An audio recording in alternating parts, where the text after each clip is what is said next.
Welcome to the studio of the Corning Museum of Glass for another web broadcast.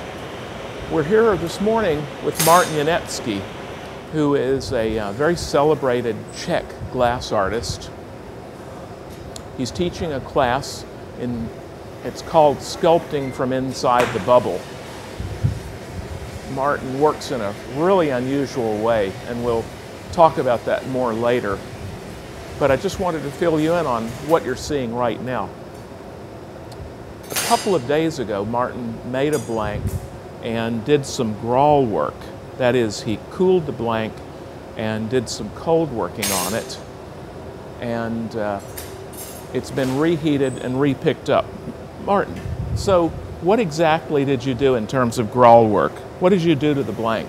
Well, we wanted to add something else to it. So just, also felt like we have limited time, so Right. we started up on Saturday, and then, it gave us a lot of time to play with it. So Excellent. Okay. just put some lines on it. More Fantastic. something. Okay. Sounds great. So he started it Saturday. Today is Wednesday, and he started it Saturday, made the blank, cold worked the cracks. I forget what the cracks are called in the skull, but the various lines. And he cold worked those, reheated it, picked it up. And he picked it up about an hour ago. We're coming, if you're watching this live, it's 11 o'clock, about 3 minutes after 11 on Wednesday. And he picked this up about an hour ago, and he's gradually started working on the details. Again, if you're watching this live, we have someone watching the website, and if you want to type in questions, you're welcome to ask them. They'll be passed on to me, and I'll ask them to Martin. And so feel free to interact. That obviously won't work for the rebroadcast if you're watching this a week or a year or a decade later, but feel free to type in questions.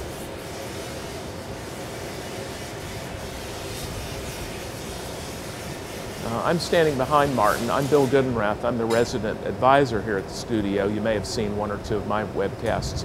And I'm here basically just to fill you in on what's going on. I'm not going to talk a lot, but I'll just tell you little bits here and there. I'll tell you a little bit about Martin's history, but let's just watch for a few minutes.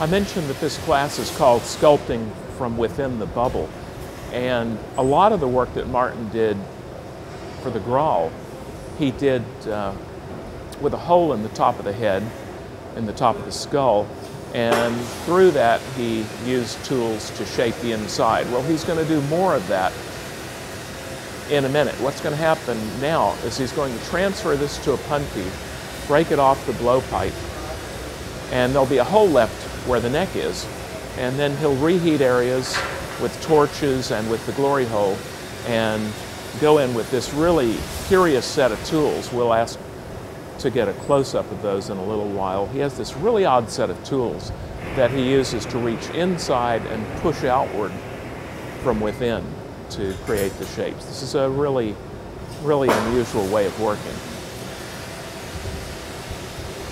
I remember the first time I saw Martin work about, it must have been 12-ish years ago, 10 or 12 years ago. I thought it was really a technique as none I'd ever seen. It was like something from another planet. And we'll see a bunch of that in a few minutes when he gets the hole reestablished, this time in the neck.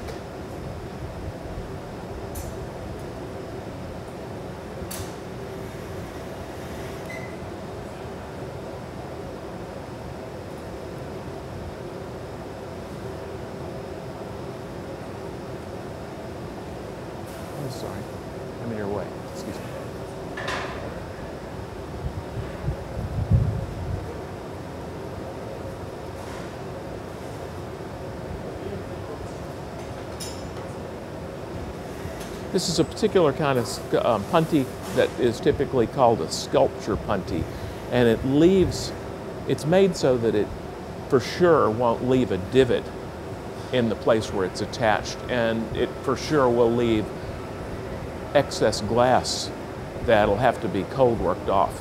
Anyway, it's a way of making sure that you don't damage the object. It does require a bunch of pretty serious cold working after the fact. It also has a really tight grip. It has a large diameter, so it has a nice grip on the object without leaving a huge divot, possibly.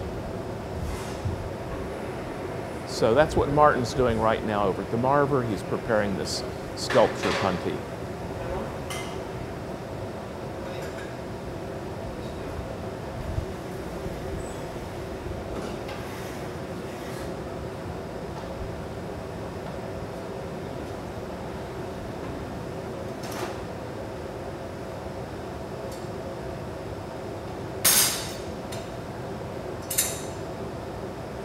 Notice how he pulls to make a constriction between the puntee rod and the glass and the object.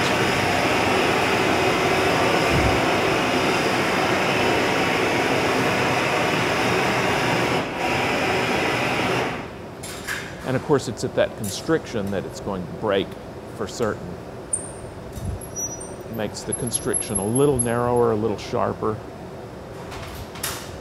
This is not anything people do in small work. This is really reserved for larger work.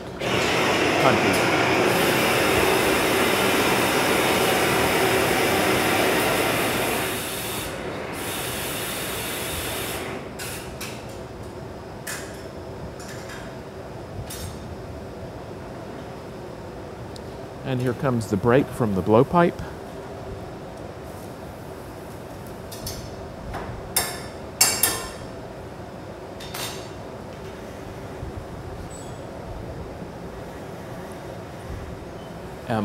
Emma, be real careful. There's a thing hanging down there.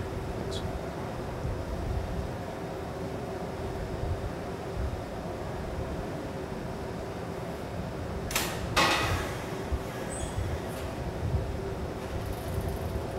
I saw somebody nearly cut off their leg with one of those things. They didn't see it.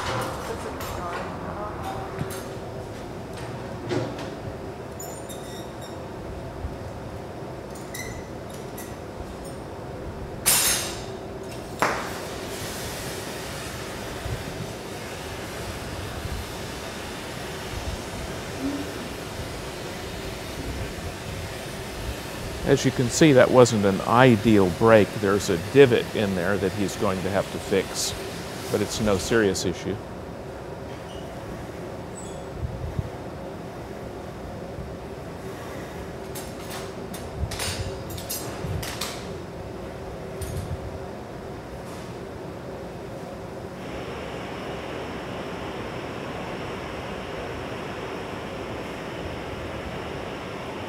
Martin was born in the Czech Republic in 1980. He's 33 years old now. He's worked in all over the world. He has an impressive array of places he's been, from India to South Africa, Alaska. He teaches a lot, and during the winter, he blows his work, he makes his work in Alaska at a private studio in Fairbanks.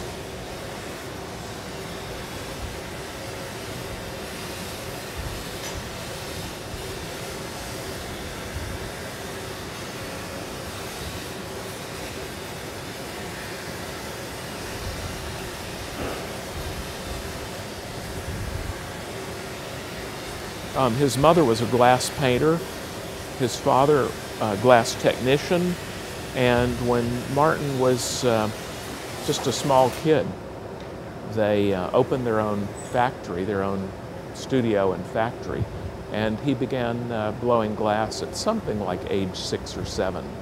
And he would go into the factory really early, 4-ish in the morning, so that he could do some work and be back in school by 8-ish or so in the morning. Very, very dedicated to glass. He's one of those people who's just madly in love with glass, and he's also madly in love with sculpture in general, and he's very curious about the work of a lot of sculptors, above all Messerschmitt, that late 18th century Austrian sculptor who started his career making very conservative traditional sculpture and portraiture, and in his latter years made a series of 60 character heads that are extreme in their conveying of different states of mind of the subject.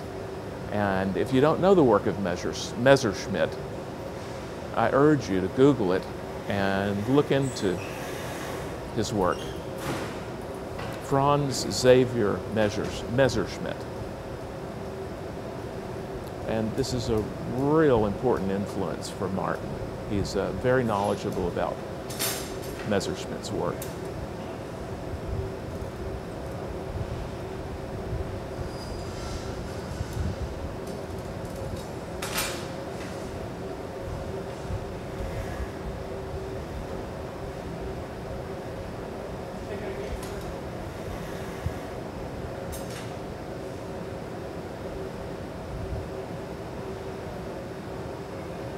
The wall of this is thicker than you might expect, than you might suspect. It's about, probably a ½ an inch wall thickness. There's a thick layer of clear underneath, a relatively thin layer of opaque white, and that's been covered with more clear, I think maybe twice. So it's pretty hefty. Though it doesn't look like it, it's really heavy. And of course Martin has 2 assistants who are helping him. Emma and Merrick. Later on, we'll get them to introduce themselves.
Do you completely finish the bottom of the neck before you start sculpting inside, or is that the very last thing you do? Go inside just for like the inside.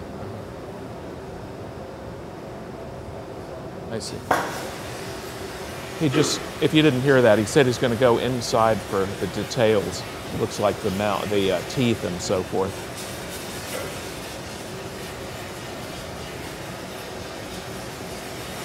Because the glory hole heats everything evenly, he spot heats with the torch to get the spots where he's going to work a little extra hot.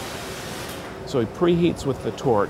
Merrick goes in, they reheat it in the glory hole, and so the spots he's preheated get the softest, and that's where he's going to begin working from the inside.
A question has been asked, and that is, where did Martin learn to blow glass? I mentioned that he started very, very early in his father's own factory. Martin spent a lot of time in factories. I think most recently, that is, his last factory experience per se, was at the Peter Novotny's factory called Aeto. It's outside of Novi Bor in the Czech Republic. That's about an hour and 15 minutes from Prague. And Peter Novotny has been a great influence on Martin, and a big supporter and a fan, and in fact he made him a master, the youngest ever, at his factory, Aeto. And Aeto is very interesting in that they do some traditional factory blown work, but they also do small run work for individual artists, and they do a lot of custom work, working closely with artists and designers. So in a way it's much more interesting than the usual factory work, and it's particularly good for a young person in that it's something different every week or every month, as opposed to doing the same thing for 6 months or a year at a time. At any rate, Martin was a master at Peter Novotny's Aeto, and I believe that's the last factory position he's worked in. Martin has a huge traditional technique. He can make beautiful goblets. He's very well versed in the Venetian style, which is, of course, completely outside of the tradition of the Czech factory workers, but he's very skilled in the Venetian way of working. And here begins the work from within using these specialized shaping tools.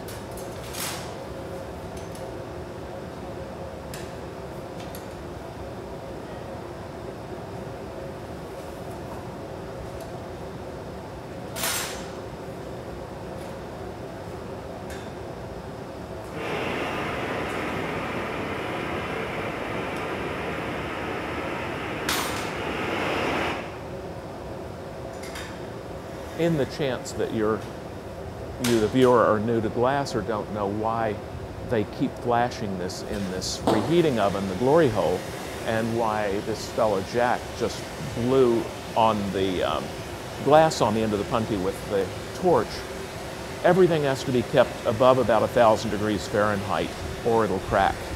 This is especially true of that big wad of glass stuck on the end of the metal rod, the punty. We call that the moil, and the moil has this metal rod stuck in it, and that's a very effective heat sink, and it removes the heat very quickly. So as Martin works on the far end, as you see him doing right now, it's essential to keep the punty, the moil on the end of the punty, really hot. And by hot I mean 1,000, 1,100 degrees, something like that. Now, one of the ways they can see whether it's hot or not is by the color.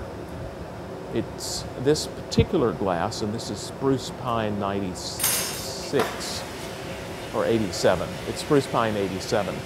This particular glass, when it gets below about 975, 990 Fahrenheit, it gets very, very clear. It loses all of its color.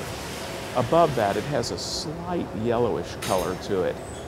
And that's one of the really important cues as to whether the moil is adequately hot.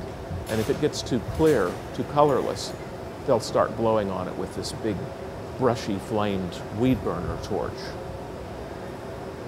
That's just as important as what Martin's doing on the end, because if the moil gets cold, it'll crack and the skull will fall right off onto the floor and crash.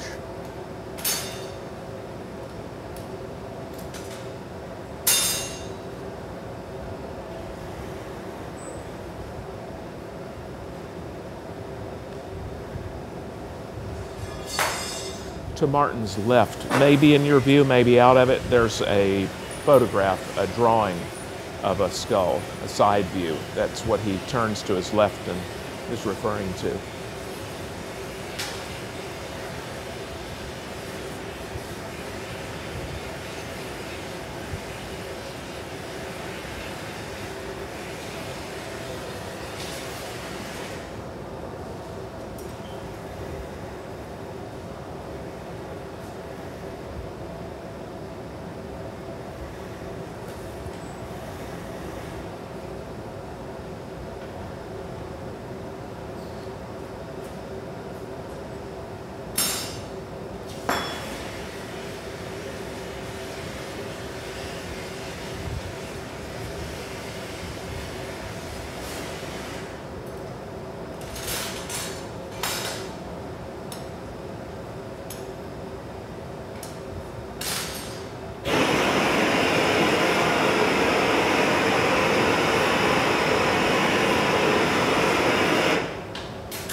So finally, in answer to that question somebody had, where did Martin learn to blow glass?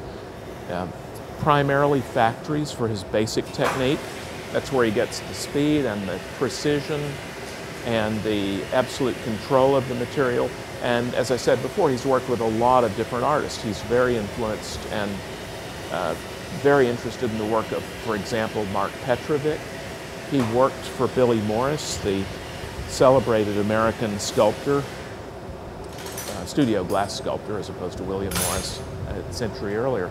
Billy Morris was asked him to be on his team, and Martin says he learned a tremendous amount, has tremendous respect and fondness for Billy, so he's one of his primary influences. And he spent a lot of time at Pilchuck, at the studio, other schools, Turkey, the glass furnace in Turkey, many other places. And with that kind of exposure and his real curious approach to life in general and glass specifically, he's just had a fantastic education in glass.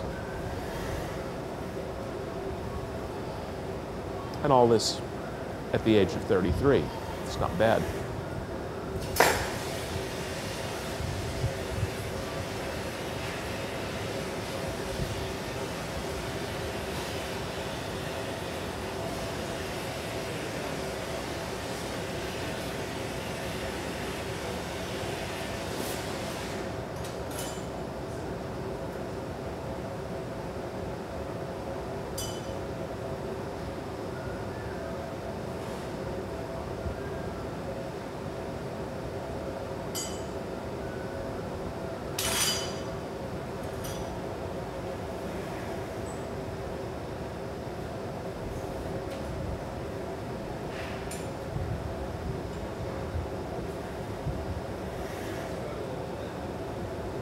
Struggle's good.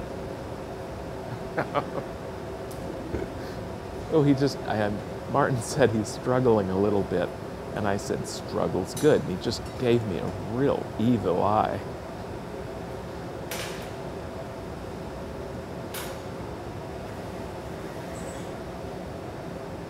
The truth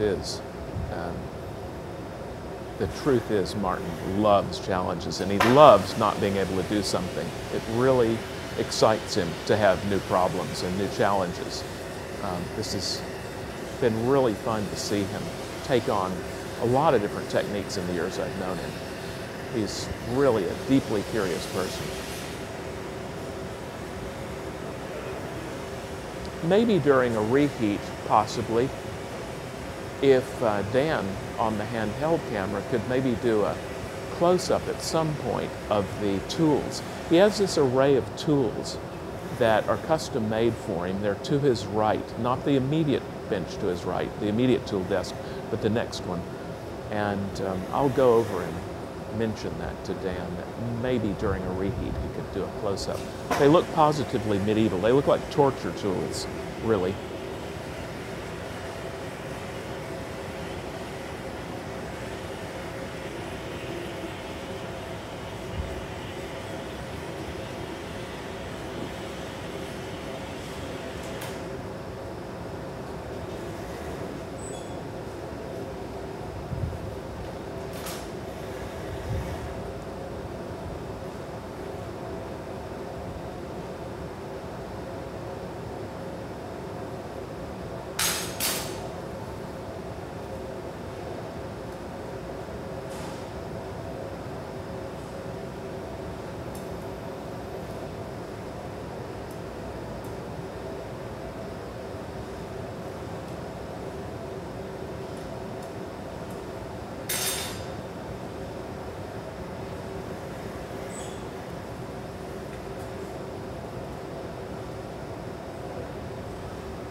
Looks like Martin's raising the cheekbones a little bit. Maybe he's going for a sort of a Katharine Hepburn look. Generally, he works from left to right. That is to say, he'll work on the parts closest to him first and then gradually work downward. And that's because during the reheats, the outermost parts, the lower parts, get the hottest, the fastest, and he'll want to put the detail on those at the very last, because if he did it the opposite and he needed, say, to reheat the cheek area to reshape the cheekbones, he would possibly damage some of the detail in the lower jaw. So generally speaking, that's the way the work proceeds. So this will probably be his last chance to work on that part. He's got a lot of work to do on the jaw area, putting in the teeth and so forth. And it's now, we're about halfway through this webcast, so I suspect that's going to be the next thing he addresses.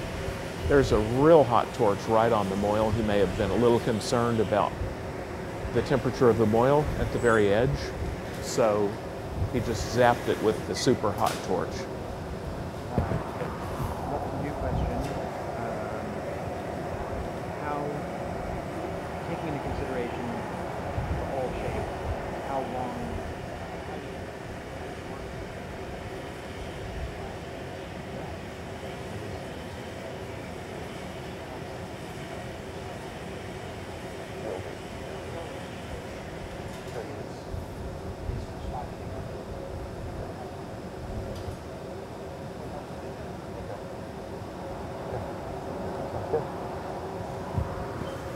The question has been asked, how does Merrick, who's doing the reheating, know how long to reheat?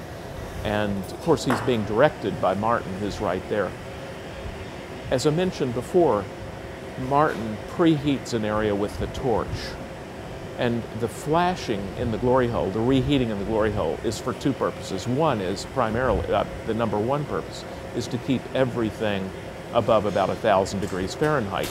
That's number one. Number two, it's to further heat the parts that he's preheated with the torch. And so right now, the last part that Martin zapped with the torch is getting hotter faster than the rest of the skull. And what Merrick's looking for when he's reheating, he's looking for any distortion of the overall piece in the glory hole. He pauses. If you watch when he turns back and forth, and when it stops for that instant, he'll see a little bit of distortion, and that's what tells him how hot it is.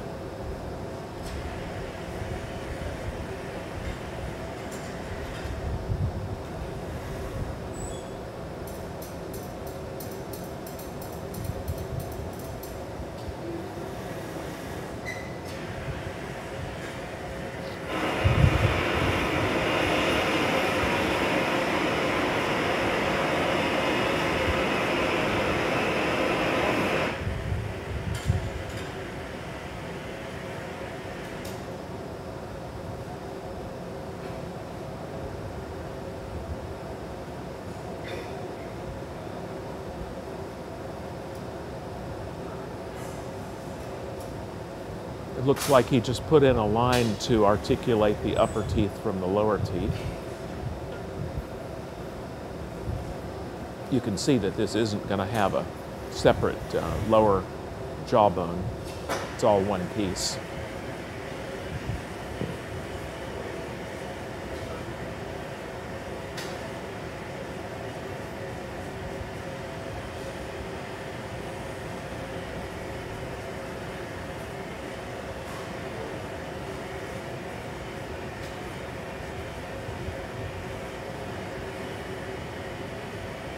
These are really interesting choices for Martin because he has a colossal technique and discipline, and he can make things very realistic, but he chooses not to.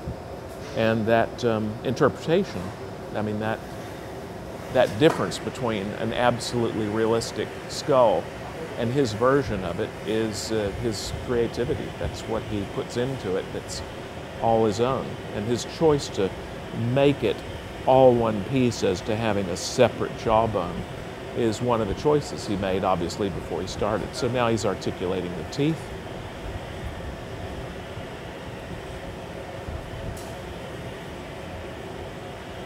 He just dipped the knife in water because the knife gets hot as he uses it. And if the metal gets above 14 or 1500 degrees, it'll begin to stick to the glass. So that's the purpose of the dipping the blade in water occasionally.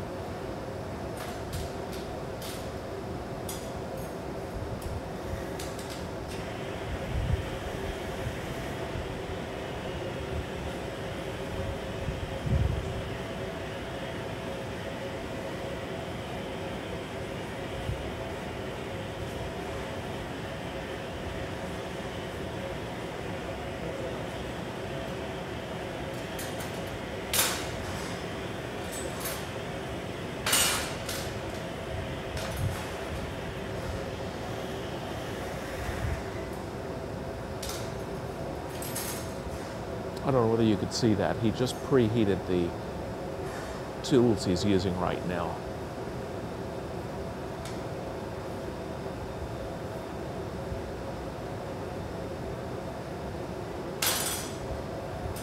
If the tools are hot, they keep the glass hot longer, and he can work longer for each reheat.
This is a really soft soda lime glass, and you can see how it only takes an instant for that gas oxygen torch to soften the glass enough for him to shape it with the tweezers. The other torch, the big torch, we call a weed burner, that is oxygen. There's no forced oxygen. It's just air and gas, and it's a much cooler flame.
Martin just said to me, self-portrait.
Martin's reheating the moil in preparation to reposition the skull for some reason. He just straightened it out or put it a little bit more off center. I'm not sure what he did. At any rate, one of the great things about the sculpture punty is it's really strong. He can push. Sometimes when he's working, as he is right here, he's lifting really hard or pushing down really hard, and he can do that with confidence because the sculpture punty isn't about to break. If this were punty the traditional way, he'd probably be much more reluctant to exert so much force in the shaping. And again, the sculpture punty has the one disadvantage that it requires a lot of serious cold working after. And when I say serious cold working, I mean it has to be done very expertly in that the glass remaining on the head, and you're going to see that in a few minutes when he breaks it off the punty, the glass remaining on the head has to be removed without cutting into the skull at all. And that takes a considerable amount of skill.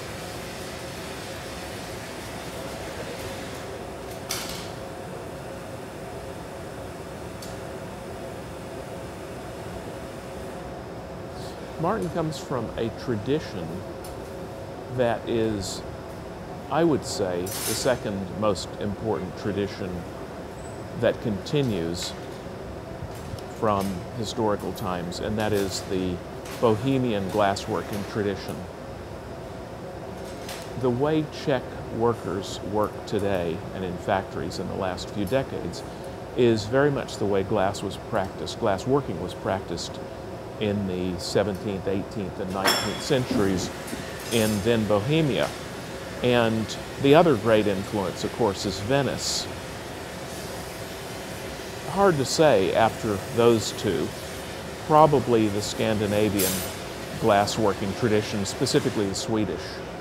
But this is he's working in a tradition that he learned from factory workers who were at the ends of their careers when he was a young boy. So he has this terrific continuity going back deep into the Bohemian glassworking tradition.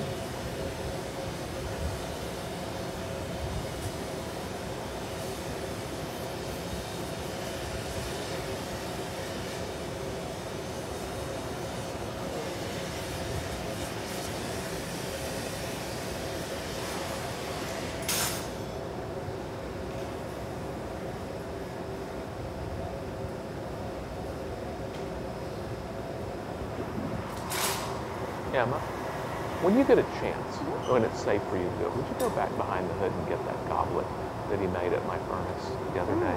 It's probably behind the hood. No rush.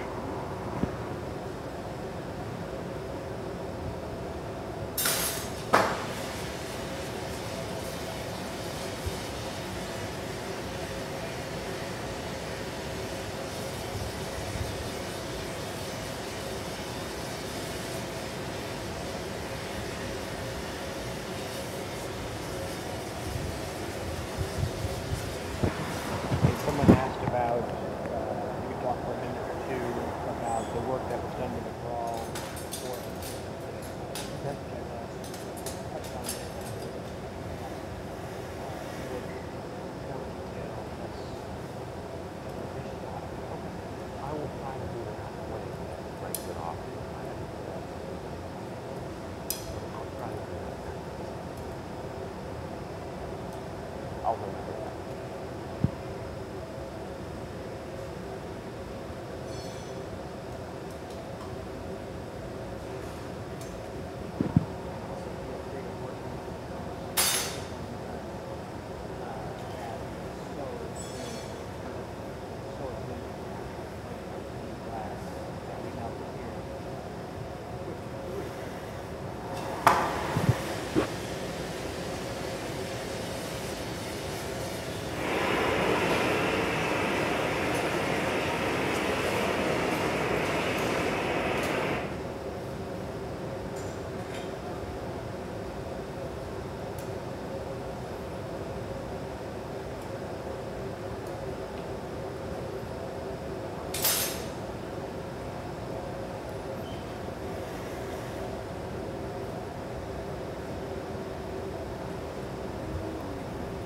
We've had another question, and that involves the business of the Graal process, the part he did before we came on at 11 o'clock this morning.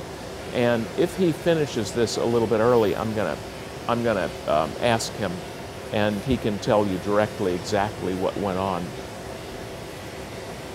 But for those of you who may have joined us a little later than the beginning, I mentioned that on Saturday, today is Wednesday, on Saturday he made a blank by gathering clear glass, a fairly large bubble of clear glass. He then dipped it in a pot of opaline glass that, by the way, was made here from scratch.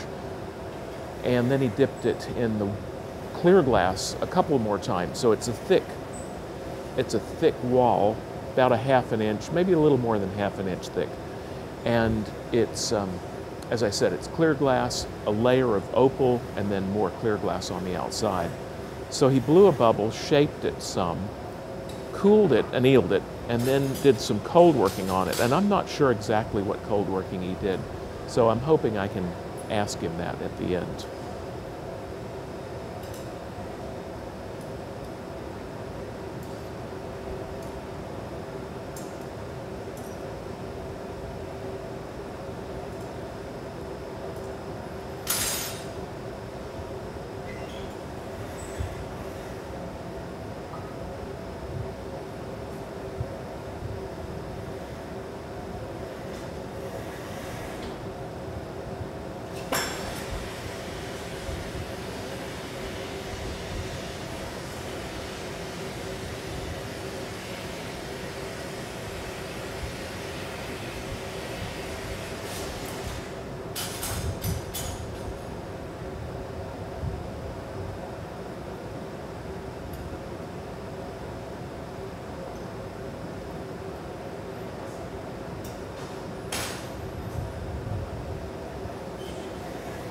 And again, I should mention that if you're joining us late, this is Martin Janecky we're watching.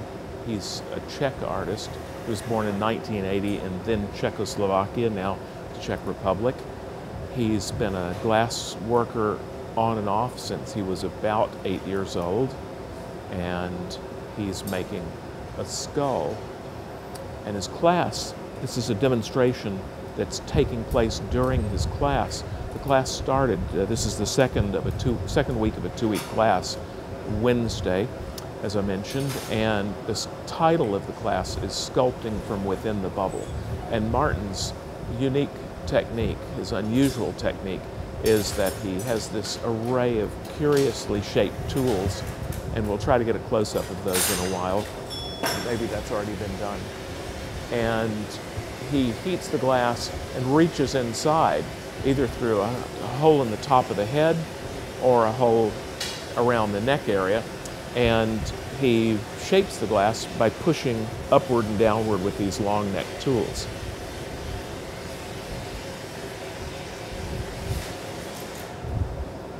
The students have come from really all over the world. We have an Israeli student, we have a student from Norway, we have a student from France, we have a student from Nebraska.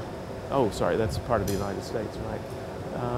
Let's see, we have, that's about it as far as I know. Martin's teaching assistant is also his very close collaborator, Marek. He's the fellow who's just put it in the glory hole right now. And I'll ask Marek and his other teaching assistant and assistant for this demo, Emma, to introduce themselves at the end.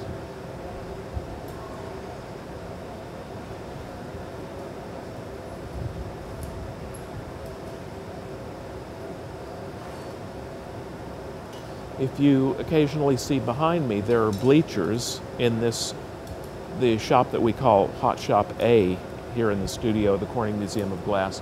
There are bleachers, and the people sprinkled around in the bleachers are mostly staff from the museum. There are some students from other classes going on these 2 weeks, and there are a few people from Corning who come to the webcasts each Wednesday to the demos. It's a really nice way to see a usually pretty complicated demonstration in an hour. So if you see the folks in the background, that's who they are.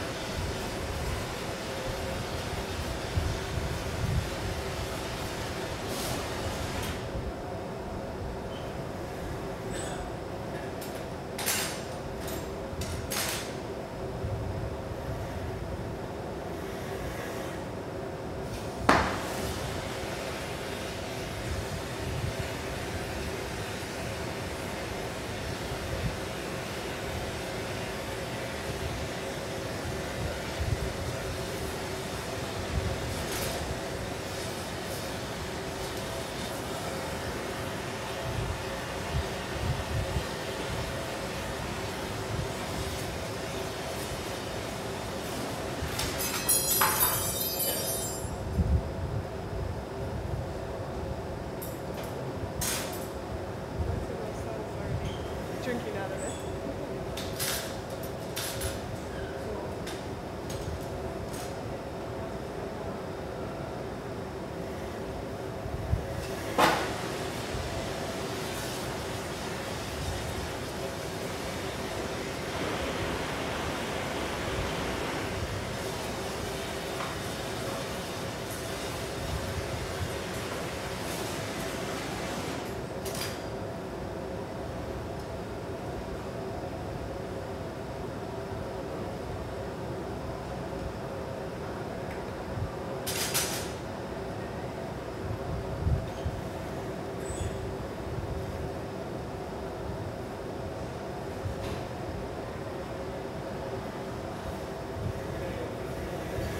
Okay, I'll mention that. Martin has just said that we're looking like we're going to go about 15 minutes over.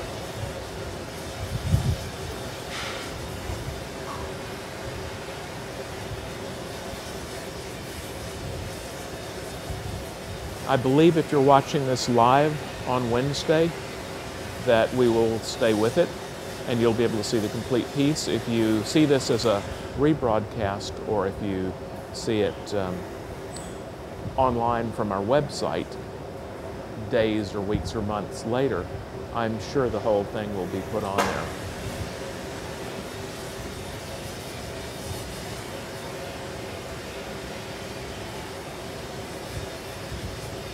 I do want at the end, whether we're over time or not, I do want to ask Martin about the extent of the growl work that was done, the cold working done on the blank.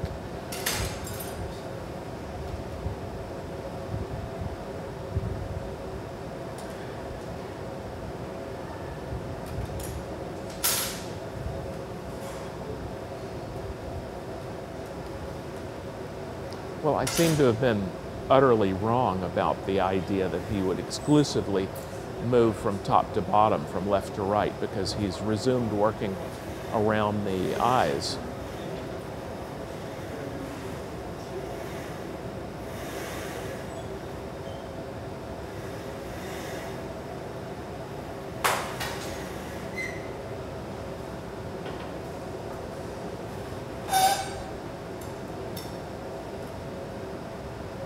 I will mention that the glory hole is particularly cool. The glory hole is only holding at about 1900 Fahrenheit, maybe 1950 degrees Fahrenheit, and at that temperature, not much damage is done to the details for the time they're holding it in. If the glory hole were 21 or 2200 degrees, the edges would heat really quickly, the glass would soften, and the details would recede into the surface.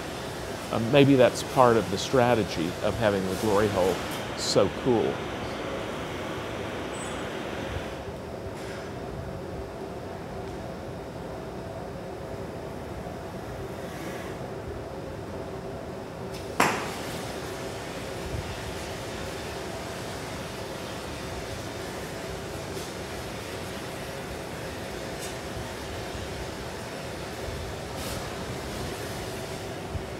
Emma, you were here the whole time.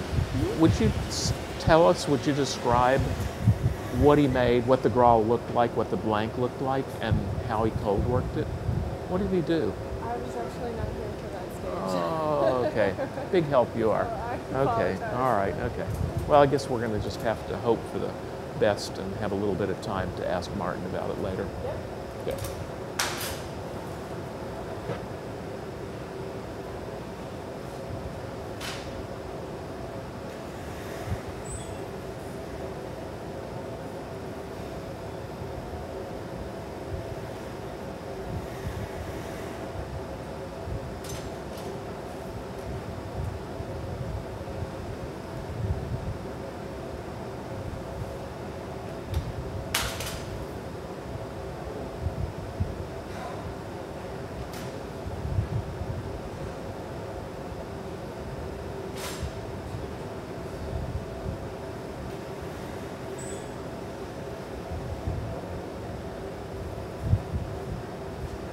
I think it's looking great. Now you're looking like a Messerschmitt.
I'm finding this pretty amazing.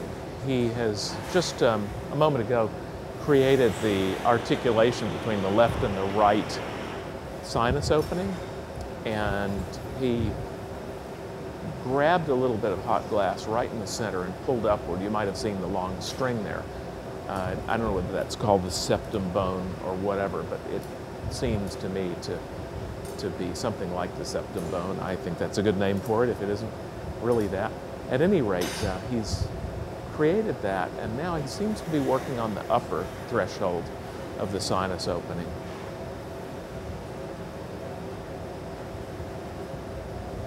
If you've ever handled a skull and studied a skull, or a really good model of one, you'll perhaps remember that the upper bones around the sinus opening are extremely thin. And I'm wondering if he was working on that to make that area a little bit thinner.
I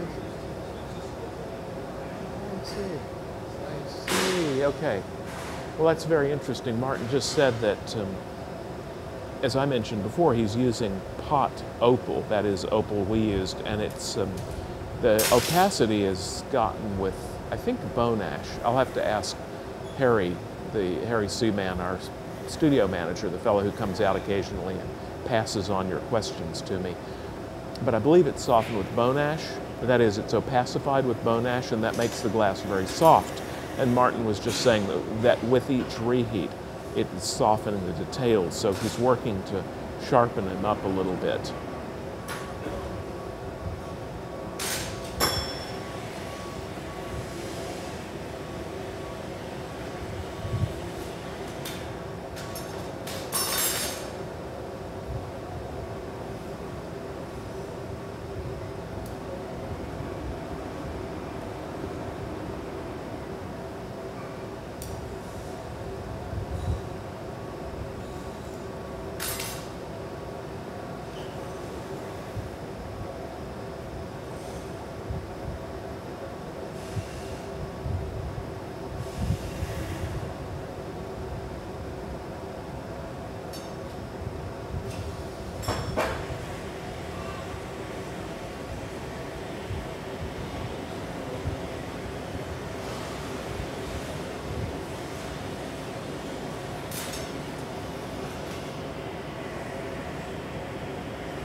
He's reshaping, giving a little more detail on the lower teeth. That would be the part that gets the most heat from the glory hole, and so I suppose that's the detail he was talking about resharpening. You can see that when that part goes in the glory hole, it's the first thing in, and when the object comes out of the glory hole, it's the last thing out. it also has a lot of exposed surface. The inner surface and the outer surface is exposed, so that part gets extra hot.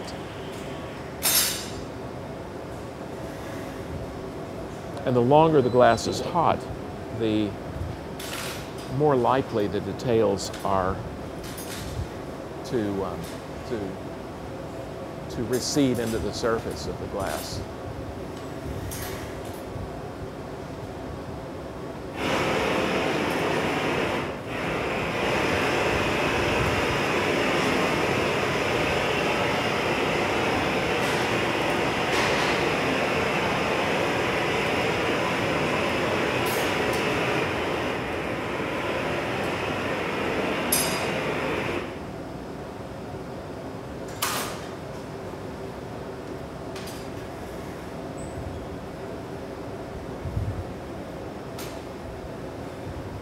Emma, since you were so helpful with the question about the Graal, would you tell us your full name and where you're from?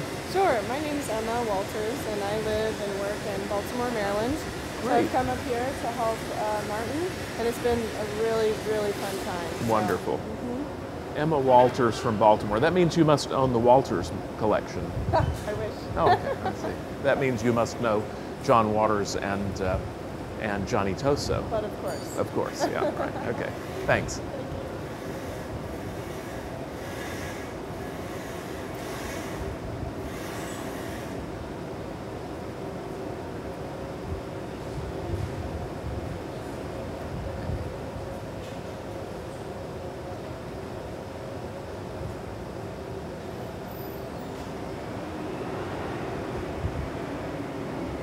One of the things Martin doesn't love is the shiny surface of glass. He likes to alter the appearance of the surface of the glass, and one of the ways he changes it is by cold working, by a little bit of sandblasting, or maybe chemical etching. And another way is to late in the process dust on powdered glass. This looks to me like white powdered glass. And they're over in what we call the powder hood.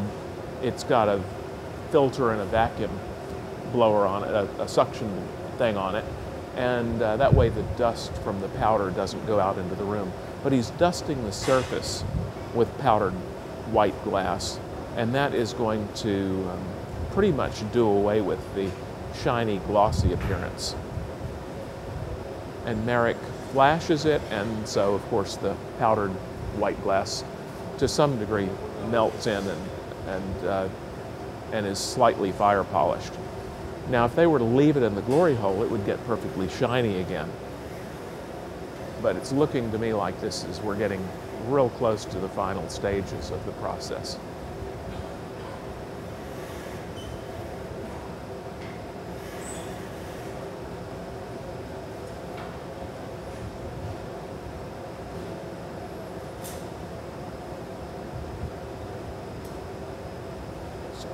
Looks like some final adjustments.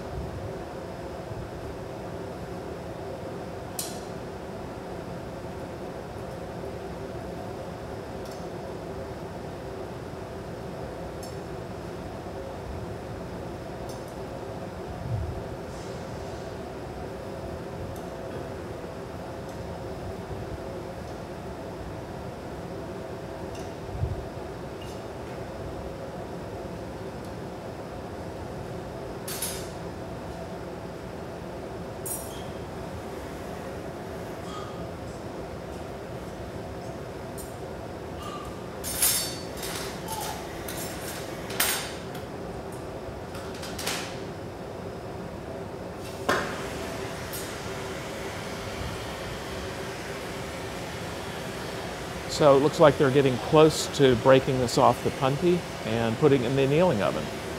So he's going to come out just about correct on what he said, 15 minutes over. It's 12 minutes after 12 here right now.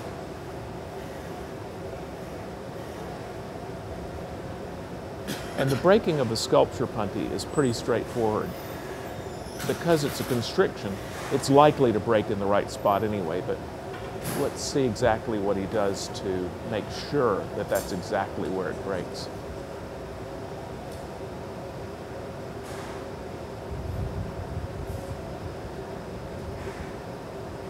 the breaking off of the object, the finished object from the punty is a place that is a moment in the process that's real easy to have go wrong. Martin, what's that? I think we're done. Fantastic. Looks awesome.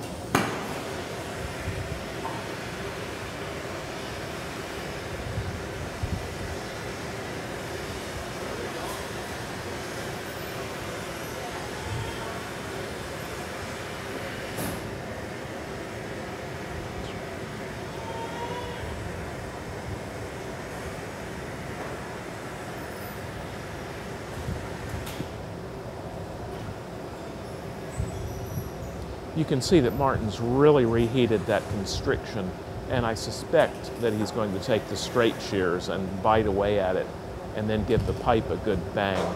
And it should break really cleanly right there.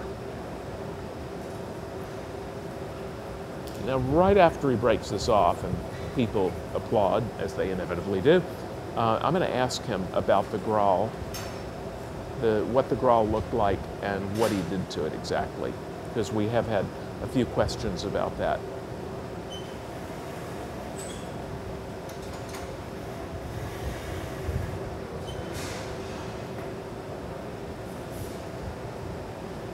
And here goes. Jack is all gloved up and suited up to go to the annealing oven. I hope you can see that Martin just made a lot of bites with the straight shears on the constriction. He's just put water on it and a nice clean break.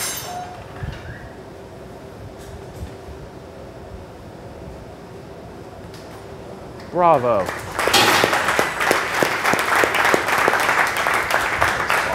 Awesome. Hey, Martin, we have had a bunch of questions. Just real quickly address this.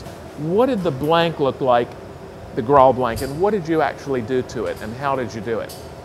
Well, I actually sculpted the skull just like halfway, so I have just the upper part. Right. So I can like do some kind of carvings on top of the skull. Right. Which won't get melting. Okay. Because I knew I'm gonna like work from eyes down. Okay. Bottom job part. And you just like throw a couple of lines, just some geometrical. Yeah. You know. Just to make it interesting. Yeah. And just also show the students how this stuff is done. Wonderful, wonderful. Bravo, that was really superb. Superb. Hey, Merrick, would you come over and just introduce yourself? You look that way. Merrick, what's your last name and where are you from? My last name is Efmer. Efmer. F-M-E-R-T. German name. I'm from Czech Republic. I'm from wonderful. The same country Wonderful. Like it was great. It was really terrific. Thank you. Thanks very much. Thanks for watching. I hope you enjoyed this. We'll see you at the next webcast next Wednesday. Thank you.